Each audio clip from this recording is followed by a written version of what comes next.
Aí o evangelho, os judeus aqui, quando expulsa aquele homem da cidade, aí Jesus encontra aquele homem e pergunta para ele: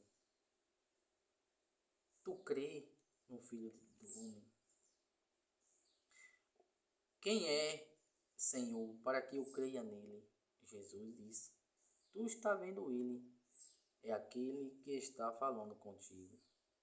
Aclamou ele: Eu creio, Senhor, e prostrou-se diante de Jesus. Aqui, o cego, o que era cego, ele se torna um seguidor de Cristo. Quem é esse homem que você disse que é o Filho de Deus? Jesus fala que é ele. Então ele se prostra de joelho.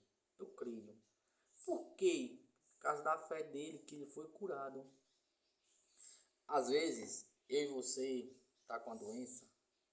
É que eu digo uma doença tanto faz física como faz espiritual, como faz a doença leve, como uma doença pesada, como uma doença leve, como grave. O que acontece? Às vezes, Jesus cura a gente reza, aí Jesus cura da gente, a gente não vê com os olhos, esses olhos aqui. E acaba não enxergando com os olhos espirituais. Às vezes lá na frente a gente recebe a cura, aí diz assim: o médico me curou, eita, eu me curei. E esquece quantas vezes nós pedimos a Jesus na igreja, quantas vezes nós se ajoelhamos no Santíssimo Sacramento para pedir a cura, quantas vezes a gente saiu para outro lugar atrás da cura, para outra igreja. Eu digo igreja católica, outra igreja que não seja na sua igreja comunidade, mas tem outra igreja que não seja a sua paróquia. Você fez o sacrifício, fez penitência, você foi na festa de Pradoeiro. Aí você recebe a cura e diz que não foi Jesus. Não, você não tem a capacidade de dizer assim: Senhor, obrigado, que foi tu que me curou, tu que me curaste, obrigado, Senhor. Então, quando a gente não compreende, não agradece,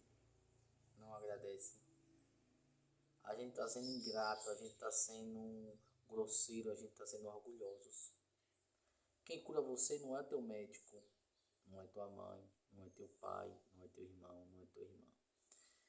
Não é ninguém no planeta Terra. Simplesmente Jesus usa essas pessoas para te dar cura. Às vezes você também, acontece que você não pediu a cura a Jesus, você não vai para a missa, você não vai para a oração, mas tem uma pessoa que está rezando por você.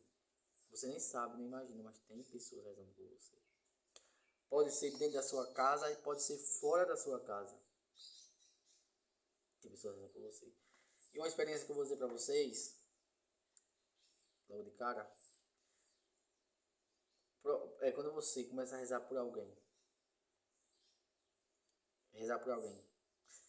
Aquela própria pessoa que você reza vai te machucar muitas vezes. Por quê? Porque o Satanás, o demônio, ele vai usar a própria pessoa que você reza para afastar você, a oração dele ou dela. Ou seja, quando você começa a rezar por alguém e aquela pessoa começa a te dar mais trabalho, começa a te olhar mais diferente, te tratar diferente, porque ela não sabe que você está rezando por ela ou por ele. E ele começa a fazer esse tipo de coisa, ou ela. Ali é o Satanás usando aquela própria pessoa para você sentir raiva, rancor e parar de rezar. Eu digo isso por experiência. Por experiência. Quantas pessoas eu já rezei, não estou aqui para me engrandecer, estou dando aqui um exemplo para você. Quantas pessoas eu já rezei e rezo, só que ela não sabe. E essas próprias pessoas me tratam mal, me olham mal e me tratam diferente. Olha o demônio usando elas para dizer: afaste dele.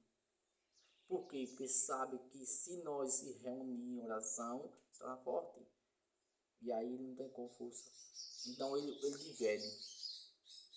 Ele quer discórdia. Ele é isso. Então, muitas das vezes você vai passar por isso. Eu digo porque eu já até parei de rezar muita gente que eu rezava.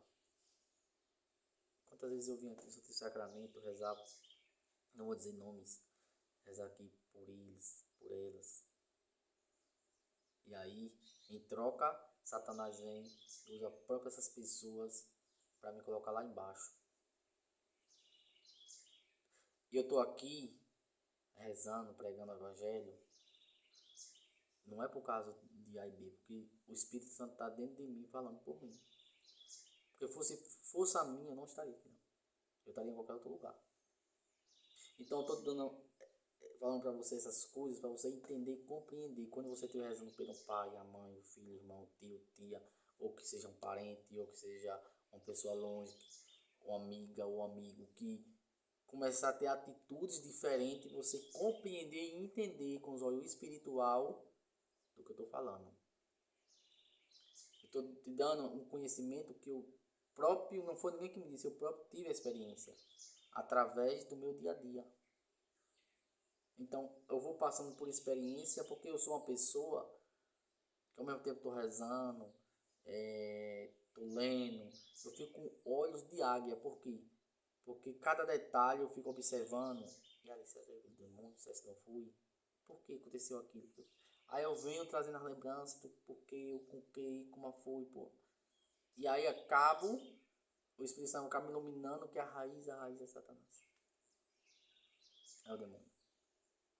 Os fariseus aqui, eles podiam ser convertidos naquele tempo, se eles tivessem a humildade de compreender que Jesus era o verdadeiro Filho de Deus. Gente, não tem prova maior do que os santos, canonizados santos, doutores da igreja, que a terra não comeu. Isso me dá uma tristeza. Porque assim, as pessoas, tá vendo, aqui tá sendo judeu.